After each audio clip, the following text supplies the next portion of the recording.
Ex wa Bruno K Dora obujja bumutta era nga awanja muliro. Mwebale kubanga mwekuumira ku Legit TV 256 nga bulijjo bwe tubaletera amawulire ate agafa ku ba celebrities bamwe wano e Uganda. Weewawona okubanga tetukutuusaako embeera egenda maaso mu ggwanga lyo wano Uganda. Mwasibye mutya bannyabo ne bassebo mugyebaleko egyo gyonna gye mukola kansuubire nti muli bulungi.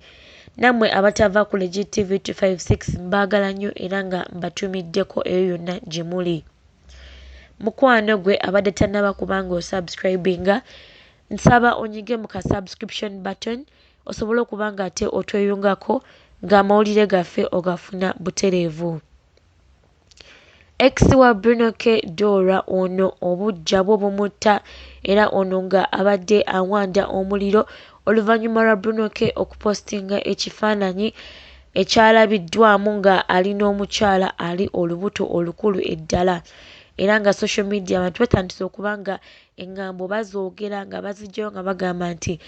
ono alabika nga ate mukyala wa Bruno K omupya era nga bino byandiba byo nga biri serious kubanga tebalabanko Bruno K nga postinga ekifaananyi nga alaga mukyala we nga kyandiba kati ng'ayinza okuba nga ate akoze final decision. Bruno K omukyala oyo wabanga ali lubuto lwe kiba kitegeeza Bruno K kati ayina abaana bana mu bakazi bana ab'enjawulo. Omu ku ba ex ba Bruno K oba ku bakyala abamu abali babaddeko ne Bruno K ono ng'amanyikiddwa nga Dora. Ono emabegako awo ne Bruno K balina ka secret relationship akaali katamanyikiddwa wano ku social media wabula nga basinga twagenda okubitegeera nga Dora ali lubuto era nga kiraga nti Bruno K alabika yali alwegaana ate nga tayagala kubanga ate awaayo obuyambi eri omukyala ono. Kino kyanyiiza nnyo Dora era kwe kuvaayo n'aleeta obujulizi bwonna obulaga nti omwana gwalina wa Bruno K era nga bano babadde bali mu relationship okumala akabanga. Ono n'ajjayo n'ebyama ng'alaga nga bw'abadde afandinga Bruno K nga yamuweeza enviiri, yamuweeza upkeep, yamuwa ez'amafuta mu mmotoka era ono yajjayoko n'obutambi nga Bruno K amwegayirira ng'amusaba ssente. Wabula bano ababiri ekyabawula kyali kubanga Dora afuna ate olubuto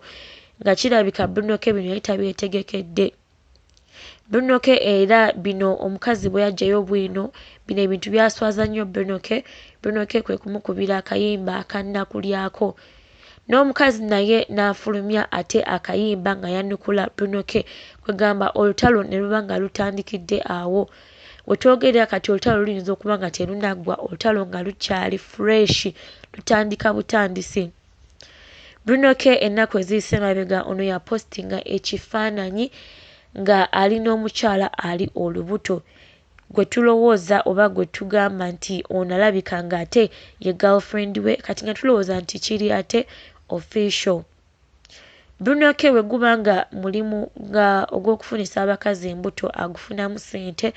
guno omulimu gwo agutambuzza bulungi ddala. Bruno K bwe yamaze okufulumya kino ekifaananyi era nga bw'omanyi ku social media abantu baba bagenda kwogera ebigambo ebingi era abantu abasinga baataginze Dora mu kifaananyi kino. Wabula Dora ono yavuddeyo n'afulumya ekiwandiiko oba ekibaluwa kye yawandiise ku social media ono ng'alina obusungu bungi era nga mukaawu nga si wajjo. Dora ono yagambye nti abantu balekerawo okuba nga bamupostinga oba nga bamutaaginga mu kifaananyi kino ekya Bruno K ne mukyala we. Dora mu busungu obungi n'agamba nti ye obulamu bwe bwonna bukyangabaawo tadeetinga nk'omusajja mwavu era Bruno K yali asoose. Ono n'ayongera n'agamba nti ye adeetinga abasajja ab'amaanyi ng'abapayiloti abalamuzi era nga wetwogerera kati n'essaawa ayina omusajja payiloti. Ono yaggyayo n'ebifaananyi by'omusajja n'abitulaga wano ku social media, omusajja ng'alabika bulungi, omusajja nga w'amaanyi era Dora n'agamba nti omusajja essaawa yonna bali mu kuplaninga okwanjula kwabwe. Dora yayongedde n'agamba nti ye takyalina kyonna kyonna kye yeetaaza Bruno K olw'ensonga nti Bruno K ye amutwala ebyokuzanyisa ebikadde era nayongera n'agamba nti ye Bruno K yamutulekera era yamuvaako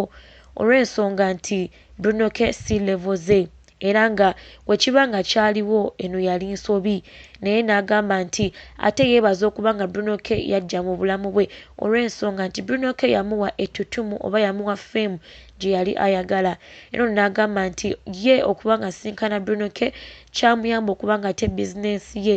etambula bulungi kubanga ye agambye oluvannyuma bano we bayawukana oba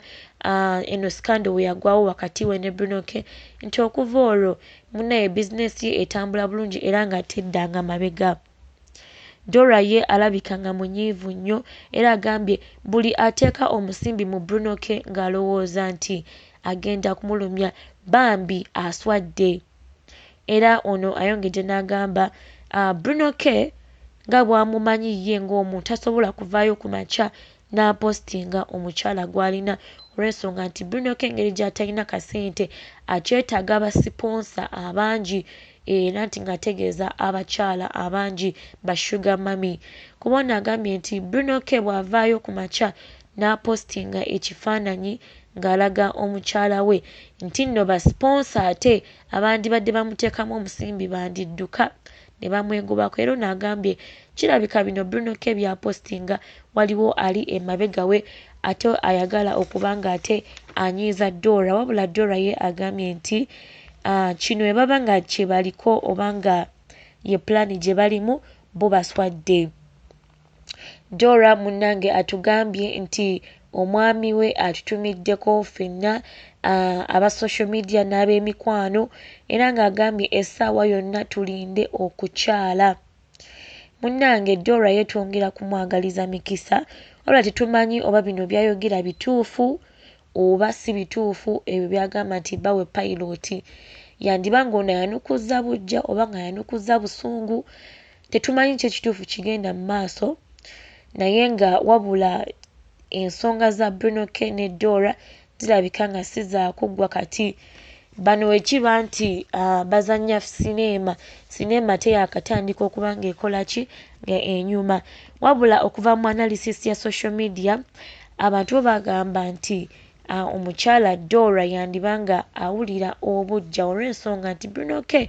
bukyanga babawo tamupostingangako oba n'ebintu ebyatuukawo mu makati gaabwe tebyagenda bulungi oba we okusinziira ng'omukyala Dora we yali asuubira. Abantu bagamba nti Dora alabika nga bino ebintu tebyamuyisizza si bulungi era nga si musanyufu ono kwe kuvaayo n'alaga obusungu ku social media naye ye awoonize abantu n'agamba balekerawo okuba nga ate bamupostinga oba nga bamutaaginga mu bifaananyi bino ebya Bruno K ne mukazi we omupya. Wabula katwongere okusabira kapo ya Bruno K emikisa wekiba nti kati kiri official oba nga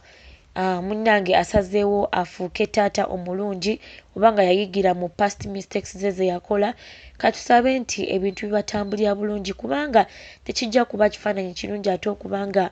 Bruno K nga noono omukazi amuzannyirako ekifaananyi tekigenda kuba kirungi eri abaana be nga bakuze ne bategeera ku taata waabwe ebintu bye yakola kale munnange twongere okuba nga tusabira kapo za social media emikisa omuli ne Eddie Kenzo ne Fiona Nyamutoro, Victor Rose ne Patricia Ghetto Kids n'abalala be tulindiridde okuba nga ate bajja. Mukwano eggulire ery'olunaku lwaleero mbadde njagala ndiwunzikira awo tujja bba nga tubongera ate amawulire amalala agasingako awo kye mba mukola mwekumire ku Legit TV 256 temuvaako ate bannange kankayisewoko ne kano twongere okuba nga tusabira ate abasuubuzi mu kibuga Kampala basobole okuba nga ensonga zaabwe zikolebwako ate basobole okuba nga baddamu nga bakola nga batuweereza kubanga ekiruma abasuubuzi oba kyonna ekiba kibatuuseko naffe abantu ba wansi abaconsuminga the final product naffe biba bitunyiga ate n'eggwanga nalyo liba linyigibwamu olw'ensonga URA eba tekyafuna misolo ate nga gino emisolo giyambako gavumenti okuba nga ate eddukanya eggwanga. Kale gwe wenna yonna gy'oli yongera okuba nga osabira eggwanga Uganda Eggulire olw'olunaku lwaliro kandi wunzikire wano mbaagala nnyo mwebale kubanga tenva ku GTV 256 abatannaba kusubscribinga bannaye temwerabira mu subscribinge mu likinge mu commentinge tusinkane ate mu vidiyo yaffe eddako mbaagala nnyo mweraba